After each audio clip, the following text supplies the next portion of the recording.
Welcome to Julie Laughton Living, featuring engaging conversations on creating the life, business, and luxury home of your dreams. With over 30 years of experience in the design build industry, Julie has completed over 1,000 remodels and custom homes in Southern California and provides architecture, design, engineering, and general contracting as a unique one-stop shop for her clients. Let's join the conversation now. Julie, it's great to be with you again. Welcome to the show. Thank you very much, David. Have you seen the movie The Money Pit before with Tom Hanks and Shelley Long? Yes, I saw that many years ago, and it still makes me laugh. Well, I'm sure that movie does not make homeowners laugh if they are going through what we are terming a nightmare remodel. How would you define, in the words of Julie Laughton, how would you define what a nightmare remodel is? Well, a situation of total chaos where no one's in charge and your money's gone. And to top it off, of course, that your home is not remodeled. It's a mess. Oh, yeah, the project's not done or just barely got started. Yeah. Yeah.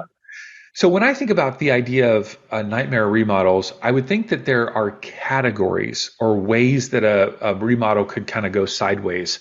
Because every remodel nightmare, I would think, could be unique, the reasons why there would be a problem. Walk us through some of the categories and how you have seen those play out over the last 30 years.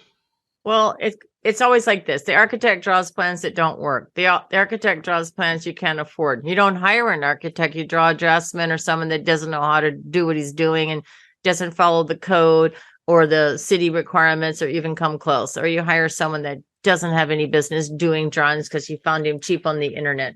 So, and then you have the situation of the designer trying to design, but she's not qualified for architecture, but she's in the process of trying to hook up your contractor so she can get kickbacks because she's referring you to every contractor on the block. So, the decorator sleeping with the contractor. That actually happened on one of my jobs.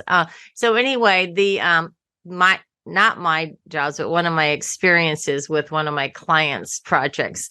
So then you have the contractor who isn't licensed, or he told you he was, but it's his insurance has lapsed, and then he ducks you into doing stuff without permits.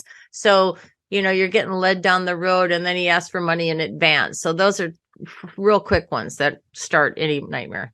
So the first one, I want to hone in on this and kind of categorize these for our listeners. The first one is that the architect is either not qualified, the homeowner tried to save money, found somebody on the internet, so they're not qualified. That would be one. Or a designer, somebody's drawing it that's not qualified enough. Well, yeah, because you can have architects that are really good at commercial or residential buildings, but they might not be good at remodels, or maybe they don't work in your city and they don't know how the city works. So I'm not downing any architects here, but your architect needs to know what your city codes are and help you guide you through, because like Laguna is very difficult. Newport is not as difficult, but if you don't know how the city works and what they require, you're going to get lost real quick, and you're going to tell the client the wrong price for the plans because it's probably going to be double or triple.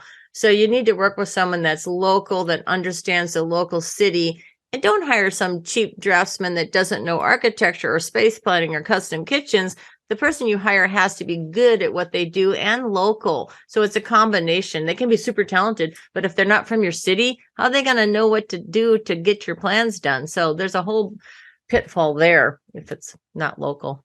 And then the other component I heard you say is that they could design something that's amazing and beautiful and masterful, but yet not take into account what it actually might cost. That happens all the time. The architect's all about, let's make something beautiful. Let's show off. What can I do? And what's my style? And, what can really make this house look great without considering the budget, let alone what the client really wants or really needs as far as the space plan and the look. But I've seen so many plans that the client simply cannot afford. And no one told them this till I showed up as the contractor. Or they finally got around to calling the contractor 6 months or a year into it with the architect or the designer. So I always stress, do pre-construction, bring your contractor in early, have him look at the plans preliminarily, just heads up. But that scenario happens all the time. Mm-hmm.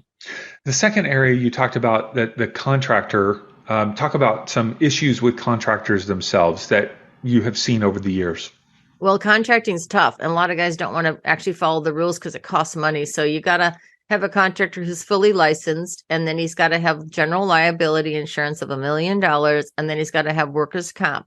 If they have on their, exempt from workers' comp, that's because they're using other people that aren't licensed and aren't following the rules and basically lying. And so you've got to have the liability and the workers' comp because he has employees and he has subs. So there's a whole thing about. Should you ask a contractor for that, like to see it? Oh yeah, day one. Yeah, you got to ask for it. Ask for the insurance and requirements. They have to prove it.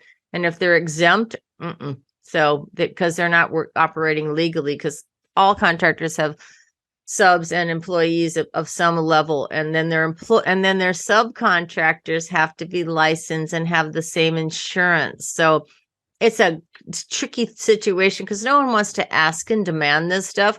And we do it because we have to work by law. But homeowners never want to ask this stuff. They don't want to be rude to the guy. They don't want to embarrass him. So the contractor can get away with murder because no one wants to confront him. And the client doesn't know what to ask. That's the problem. So you want to ask. What's the downside? I want to make sure that our listeners hear this. The downside, if the contractor doesn't have general liability insurance and doesn't have workers' comp, what's the downside to the homeowner? They have to pay for anything that happens. It goes on them. Because even if you're not acting as owner builder, which I don't recommend, the person that gets injured or if something happens at the contractor's fault, you're going to have to pay for it. And if a worker shows up and gets injured, that's under or falls off a ladder, he's going after you. And you could be hooked on bills for his entire life. Wow, so this is a huge issue. Absolutely huge issue. So, so the saving $100,000 or a couple $100,000 on this contractor, in the long run, you could be really in a bad situation. Yeah, do not go with the lowest guy. Do not go with the nice guy that's going to cut corners to save you money because it's going to cost you money in the end. And you're liable at the end of the day for what happens on your property if he's not licensed and insured. Sorry to interrupt you as you were moving forward. I just wanted to make sure that we caught that piece of information. Any other issues regarding contractors that you've seen that end up resulting in nightmare remodels? Well, they say we don't need a permit because they don't bother and they don't follow the rules. So, all projects, if you just change your sink, you need a permit. You've changed your outlets. Technically, you need a permit. There's, every city's a little different, but you want to know what is required. And work with people you can trust that have a good reputation because you don't want to have to go checking up on them and calling and second guessing them. But it would be helpful if you knew the rules ahead of time and then ask them to explain the rules to you and make them call the city and explain it, so it's all above board. So, it's due diligence, but if you work with trustworthy, honest people, that helps, but it's hard, to find the good people all the time. What's the downside of kind of going around the city regulations and not permitting the add-on room, the different bathroom, the ADU? What's the downside to the homeowner? Your house could burn down because your electrician wasn't licensed. Your house could flood because the plumbing wasn't inspected. Your city catches you and makes you tear it down. Mm-hmm. And ultimately, is it also true that, like, if you added on that extra room that's not permitted, technically, if they go to sell the home, it has to be disclosed, and then there's a whole thing of getting it permitted. So then you have to go back and get it permitted. And a lot of people don't want to buy something that's not permitted because they have to fix it, and they know that there's cost involved. Mm-hmm. Okay, so we've talked about some challenges with architects. We've talked about, and once again, this is not ripping on architects or contractors or whatever. These are just the worst case scenarios that oftentimes homeowners encounter in remodels. So we've talked about some architect issues. We've talked about some contractor issues. What about interior design? What are some issues there that people deal with? Well, interior designers are supposed to be the ones that are helping pick the materials that are screwed and glued to the wall. So they need to come in and help you with materials that are quality and lasting. So, and look nice, but they have to kind of work with the architect's plans. But what happens with the designers, they might get carried away and try to not stay in their lane and suggest design changes or things that to the architecture where I'm not saying they're not qualified, but it should be a team effort and everybody should be consulted and working together. If you have an architect and an interior designer and a contractor, you all need to work together. So the point is with the designers, what happens is the worst case nightmare scenario. Sorry, I have to drink water. It's so humid. I don't know why I'm having dry throat. What the designers is, I've seen cases where the designer spends more on the furniture than the entire construction cost. So you have to be careful of your design budget and factor that in advance so you know what you're spending and not get carried away. Because a lot of times the homeowner spends more time with the designer than they do the architect. And that part of the project can be a runaway train. And it needs to be part of your budget, but it also needs to be seamless with the style of the home. Because, God, you could have a designer that doesn't care what the architect did. And then your house and your furnishings don't even match the style. So it's important that they're cohesively connected together and mindful of your budget, because interior design is sort of like jewelry. You could spend $10 on a pillow or $10,000 on a pillow. I'm sorry, but it's an endless money pit. Interior decorating and, finishes and artwork and accessories. And oh my God, it's endless. I mean, fabric could be $10 a yard. It could be $10,000 a yard. I mean, well, actually $150 a yard. So it could be, the variation in that part of the business is huge. Mm-hmm. Have you seen where these categories of architect, contractor, designer, these people don't get along on a job and then that turns into a nightmare? Yeah, that happens all the time. So you got the contractor, where the fuck are my plans? And then you got the interior designer off spending all your money. And then you're complaining to the architect, what's taking so long? And can you make that cheaper? Because, oh my God, I have to pay my decorator. So yeah, it happens all the time. And then the contractor tries to call the architect and he gets offensive. And the architect has an attitude because he knows better and isn't getting the respect he needs, and he can't control the client. So that happens a lot. And there's been divorces over this and meltdowns. And I've been hired to clean up this mess many times where people have been fired and I'm brought in to start over. So it happens a lot because the client hires people that don't know each other and they go for it. And all they want is to spend the money. So, yeah. Mm-hmm. And so what is the benefit of going with Julie Laughton Design Build, where you are really overseeing all of those areas? How does that benefit the customer and help them in this whole remodeling process? Well, I'm one person. I have no one to blame because I play the role of the architect. I provide the architectural plans. I provide the city submittal process. I oversee all 5 engineers required to build a home, and I have them on my team, long-term relationships. I do not jump around and shop around people. I have a family with me, and then I am the contractor. I pull the permit and I personally run the job. There's not some guy under me running anything and making any decisions. You talk to me and I run the job, and that's it. So the benefit is that it's me and I'm responsible and I cannot blame anyone else. And I carry the responsibility and I'm honored to do the job on behalf of the client. I mean, I am there to champion the project for the client's best interest. That's called 5-star. Concierge service, protecting and providing a luxurious finished product, but a luxurious experience. Now, does general contractor Julie ever call architect Julie and chew her out? No, but I chew out the engineers, like, where the are my plans? And my draftsmen, like, can you hurry up? Because sometimes we have to maneuver around situations where, oh my God, the city's taking forever. So what it is it's usually not us. It's the city slows us up, and then we all get like, So, but we don't ever chew each other out. But I do say I have to check the status. So Julie, the contractor, is constantly going back to Julie, the designer, who started the process, and saying, where's the plans and how long do you think it'll take? And then I make a little note on every project because I am the project manager. So I make a little note how long the plan should take. And every time that my guy that's drawing tells me he's on time, so it's good. But I make a note when the engineers tell me, and then they all have other projects, the engineers. So if they say 2 to 4 weeks, I plan on 4, but I start bugging them at 2. So I go back to Julie, the contractor. I was constantly going back to Julie, the designer, for questions. Yes. I refer to my cheat sheet, which I carry around with me every single day. It's fun. Give me an example of a setback, a challenge that you have faced in the process of design and build. Whether something wasn't sourced or something's behind schedule, over budget. Give me an example of a challenge and how you overcame it. Well, I'd like to brag a little bit that I don't cause change orders and I don't cause setbacks and I don't cause problems because we have a team we trust and I don't work with unreliable people.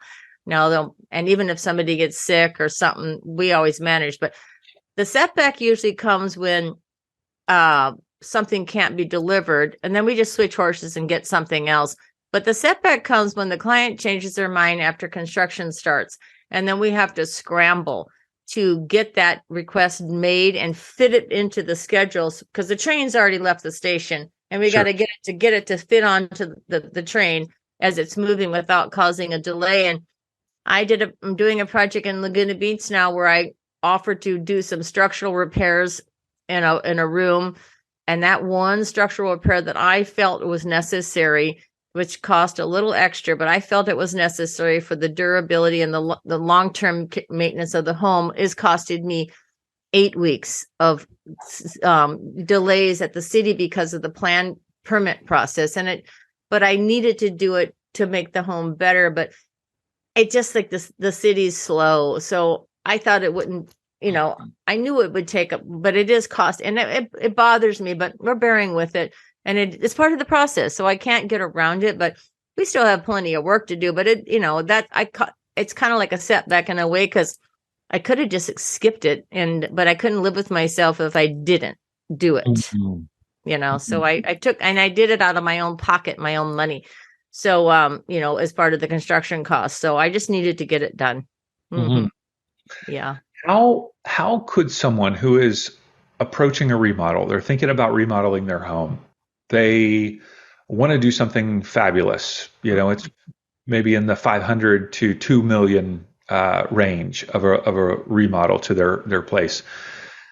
What advice would you give them on how to go about like their first steps and how to ultimately be a good client? How would you suggest that they would get and I'm suggesting that they would be a good client in order to get the good results that they want, right? They want this home to be amazing. How would you suggest that they go about the process of the remodel and be a good client in the process?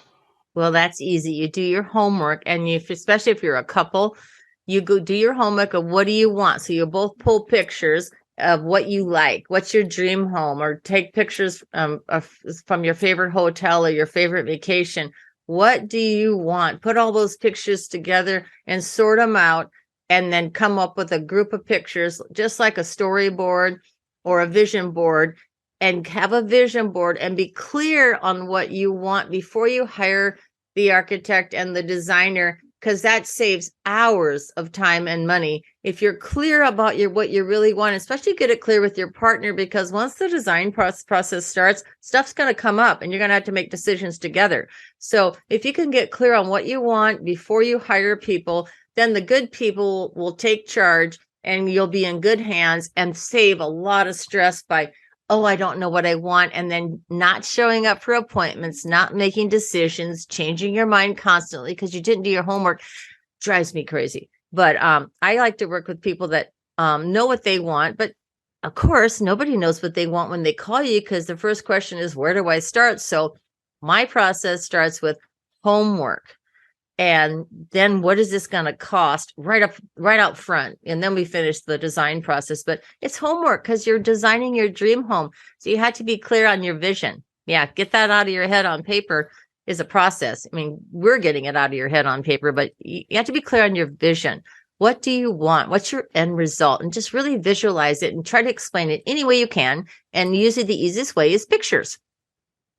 And do you suggest people do that physically by tearing it out of magazines and I so forth, am. or on Pinterest, or how do It's you? usually Pinterest because I like to do everything digitally. But in the old days, I had my clients make a binder or a folder. But now it's the internet, so just go on Pinterest or wherever you see. Maybe you're watching your favorite movie. One of my clients, he's an actor. It's so funny, but he got some of his inspiration for his products off of a TV show where he was watching, and I want that backsplash. So whatever you see that you like, just take a picture of it or snap it on your phone. Yep, just save it and make a folder, a Google folder or whatever. All right, Nightmare Remodels. We do not want clients of Julie Laughton Design Build to go through the money pit process. We want them to call us first to avoid that. Yes. Good to be with you today, Julie. Thank you so much. Thanks, David.